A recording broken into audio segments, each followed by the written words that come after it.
ముద్రగడ పద్మనాభం గారు వైఎస్ఆర్సీపీ పార్టీలో చేరుతున్నారని 100 కథనాలు.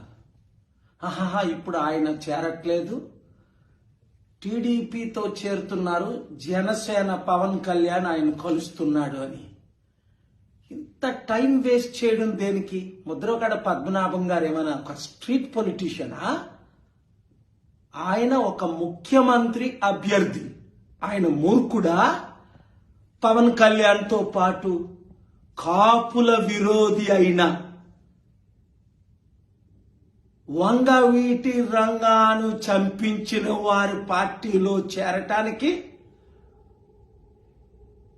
అలాంటి ప్యాకేజ్ స్టారే అయి ఉంటే ముద్రగడ పద్మనాభం గారు ఎప్పుడో ఆయన ముఖ్యమంత్రి అయిపోను. ఆయన కాపులకు నేత. ఈవెన్ నేను కాపుగా బీసీగా ఆయనకు మద్దతు ఇస్తాను. ఇప్పుడు గాని ఆయన ప్రజాశాంతి పార్టీలో చేరితే 100 సీట్లు గెలవడం ఖాయం. కాపులు 27% ఉన్నవారు, బీసీలు 60% ఉన్నవారు ఎప్పుడు మా నాయకుడు వస్తాడా, ఏమి ఈ 2 కులాలే మమ్మల్ని ఏలాలా అని ఎదురు చూస్తున్నారు.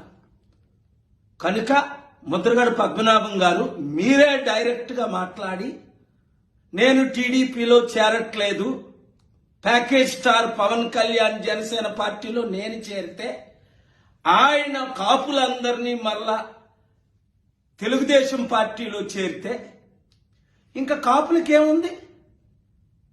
చరిత్రహీనులు మీరు కారని నేను నమ్ముతున్నాను. 100-200 కోట్లకి మీరు అమ్ముడుపోతారని నేను నమ్మడం లేదు. రండి, కలిసి పనిచేద్దాం. బీసీలకు కాపులకు రాజ్యాధికారం తీసుకు